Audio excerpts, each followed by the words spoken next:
Welcome to CSPC Interviews. I'm Matt McTaggart, and I'm joined today by Matt Jeneroux, a Member of Parliament for Edmonton Riverbend, to talk about your advocacy for men's mental health.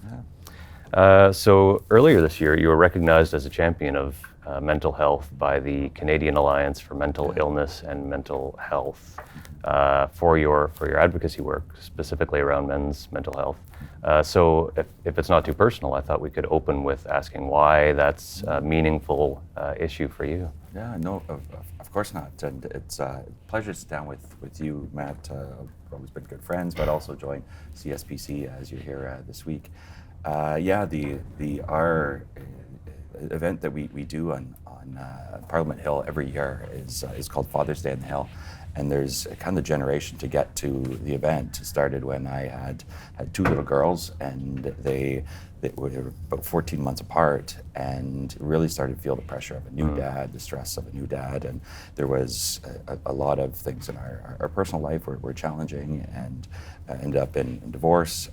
But I found there was not really people to talk to at the time as a young dad trying to figure out how to take care of these two little girls. Everybody I went and talked to said, you better suck it up, and all the cliche stigmatizing words were used. And from my perspective, I thought, like there's something here that guys should have and should feel like they can reach out and talk about their own mental health too. So that the generation of series of events took us to being elected, and then having an event in Parliament Hill now that we do every year called Father's Day on the Hill, and it raises awareness right here in Ottawa for ahead of Father's Day, the importance of reaching out to your dad, to the men in your life, and say hi Dad, on Father's Day. It's the call to action that we push that day, and it's turned into an initiative that I guess I do off the side of my desk, but it's becoming more and more in front of my desk. But it's certainly something that proud of, and it was an honor to be recognized by Cami for that award.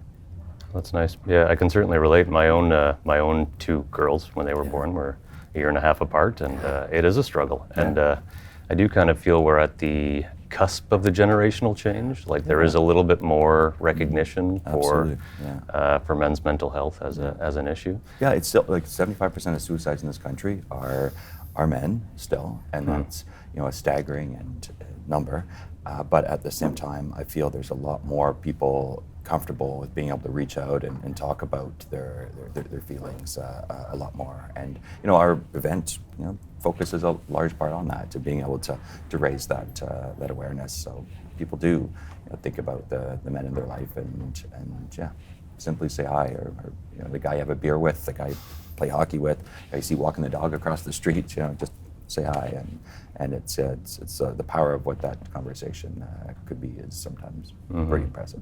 Just to combat the isolation, loneliness that, Yeah, definitely. Do you find that event has evolved over the years? 2018? Wow, it's the first time. So it's a nonpartisan event. I partner with a Liberal, I'm a Conservative, a Liberal, a New Democrat, and a Bloc Québécois member.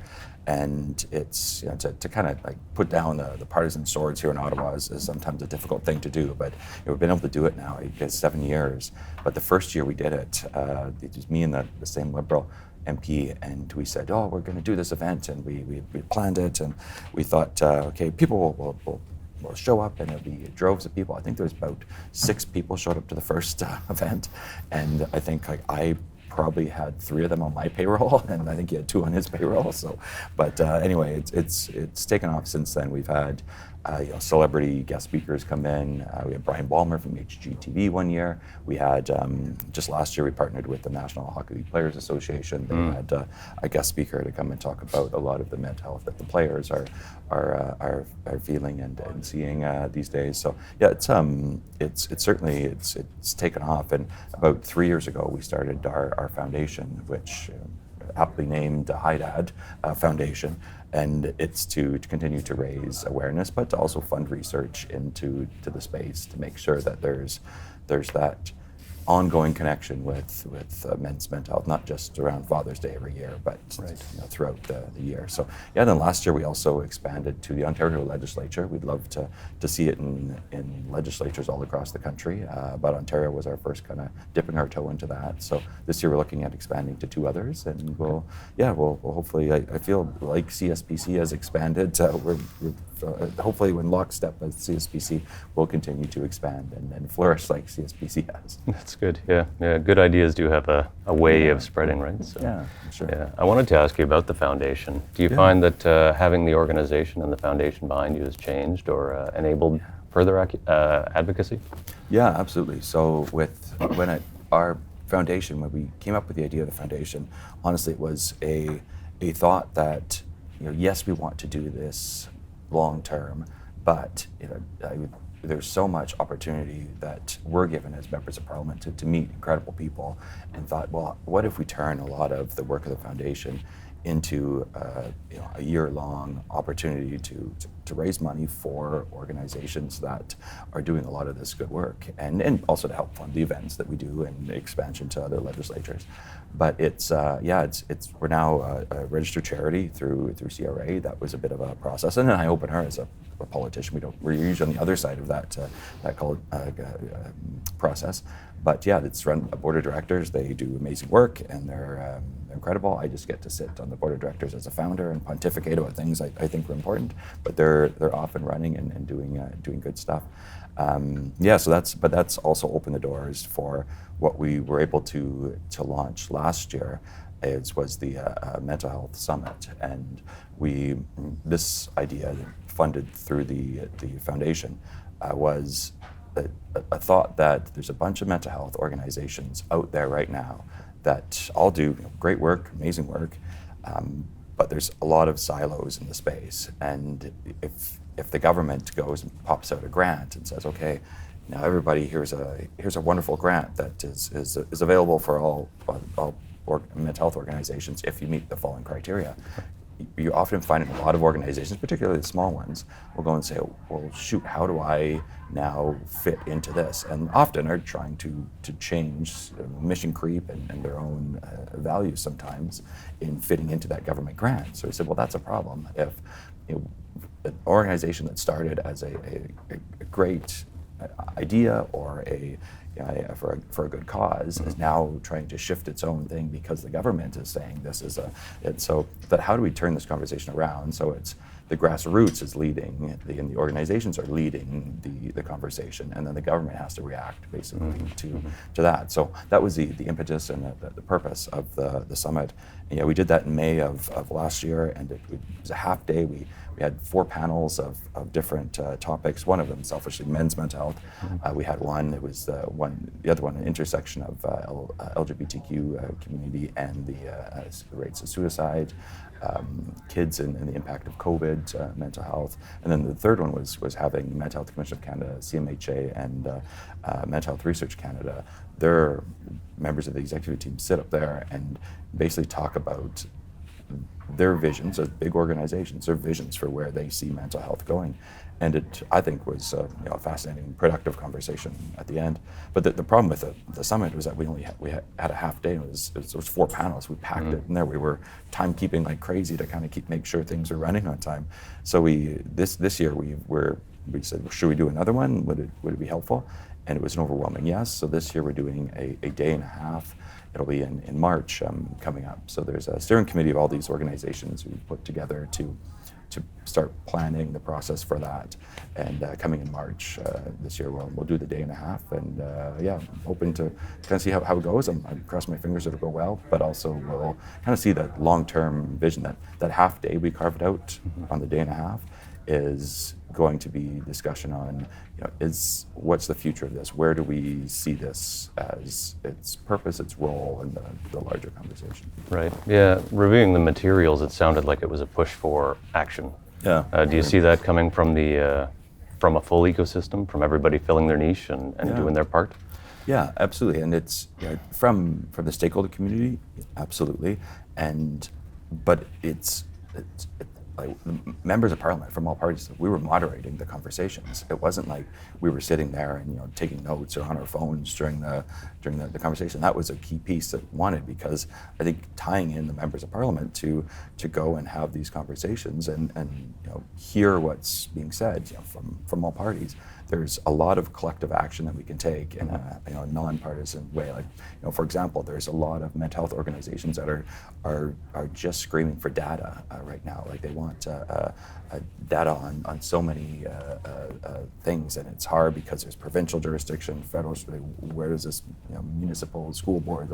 If somebody has sometimes even like hospitals have 4 or 5 different systems within their own hospital on the data. So. But how do you get that data kind of streamlined? So, that call to action there was like, how do we do this? And, do we disagree as members of parliament? Like, heck no. So how do we now go and action something like that because we've heard it to someplace like the summit? So, I think long term there's opportunities for a lot of those issues. We're not going to agree on everything but moving forward, but I think by tying in the policymakers, decision makers, members of parliament, senators were there too, and the minister came and spoke, it was very much that kind of, okay, let's tie all of the government and stakeholder community together in this policy conversation. And hopefully there's a long-term envision for what this turns into. I kind of have my own, sense of it, but don't want to kind of prejudge what the steering committee will determine. But I think it could be very useful if used right. Good. Yeah. It sounds completely hopeful, and there's room for impact there. But since you're leading me just so delicately down the garden path into talking with parliamentarians and researchers together, so we first met through Science Meets Parliament, a CSPC program in partnership with the Chief Science Advisor that I co-chair. And you have consistently been our first respondee from the parliamentarian side. Geez, the pressure now. To sign up. So just again, selfishly, while I've got you on the spot, I wanted to ask what drew you to that program, and what's the importance of that involvement for you? Yeah, well, I'm happy to talk about CSPC in general as well. But I think like the program is kind of exactly what we need more of in Parliament. And I think the first email I remember seeing when first signed up, I've been here almost 10 years now, but the first email that I received, I thought yes, more organizations should be doing this, is getting the stakeholder community, so in this case, scientists, into our office to talk about how we kind of see the world, because we think everybody knows how we see the world, and we're politicians and everybody understands what's happening here. But a lot of times, I sit down with people, even some of my own family, they're like, "What's going on in Ottawa these days?" So I think being able to kind of pull down some of those curtains and kind of peek in behind that is helpful, I think, for the science community, but I also think for myself too, because then it's a two-way conversation. I say, this is question period does this, and committees do this, but it's also a lot of the questions are I didn't realize that you have staff or something on Parliament Hill. So it's kind of just those things that I think more of that open conversation is just helpful for both us and it's not just the science community. This is helpful. I do a lot of chats with board of directors that come here, and I think that kind of the ability to have that candor and say, look at this is kind of how we're seeing the world. If you have a better idea and you don't agree with this, and tell me that, and let's go and figure out a path forward on that. And I think that's what CSPC does very very well, and it's I'll hope to be the first one to keep signing up now. I'll have to make sure I check the email quickly when I know it's coming. Yeah, we'll send you a special one. Give me at least a day launch first, pre-launch. Exactly. And I can't help but notice the correspondence, I guess, between your Father's Day on the Hill and the Mental Health Summit. And Science Meets Parliament, where the idea is to bring parliamentarians, decision makers, practitioners together in a really kind of human level and build relationships. Definitely. Do you think that that's a way forward for change? Yeah, I think a big part of what we do, and I think like members of parliament, senators should do, is relationships and building those relationships. Even if you don't agree with somebody, still it's important, I think, to see their perspective. That's how I was raised. That's how I think that's a good value for Canadians to have. So I think a lot of bringing those kind of conversations out into the open, and like I'd sit in my office and think I know everything, and we're but like at the end of the day, like I'm not a mental health expert. Like I have no mental health training. I experienced my own personal issue and thought, well, if there's probably more people out there experiencing this, so if I just sit here and don't do anything about it, then there will continue to be more people not doing anything about it too. So I think, that's a big part of relations and relationships are key, and I think a lot of what we should be doing here. And not every member of parliament has I don't know if any other members of parliament have foundations, but not every member of parliament does events or those sorts of things. Like they do it in other ways, but I found this is a way to really generate that awareness for a lot of people. Great, thanks. And we're just about to wrap up. But I have to leave you with a question on CSPC. Well, no. You've been told. Okay, yes. Happy to. Yeah. No, happily. So if you could just share your opinion on what value CSPC brings to the community, to the science policy landscape in its role for convening, connecting, capacity building in Canada. Yeah, I think like CSPC it's really become the key leader in a lot of the science and research space, and being able to come to Ottawa, where the decision makers on a lot of that research policy or research funding is a very important aspect of the continued advocacy that I think is important in this space.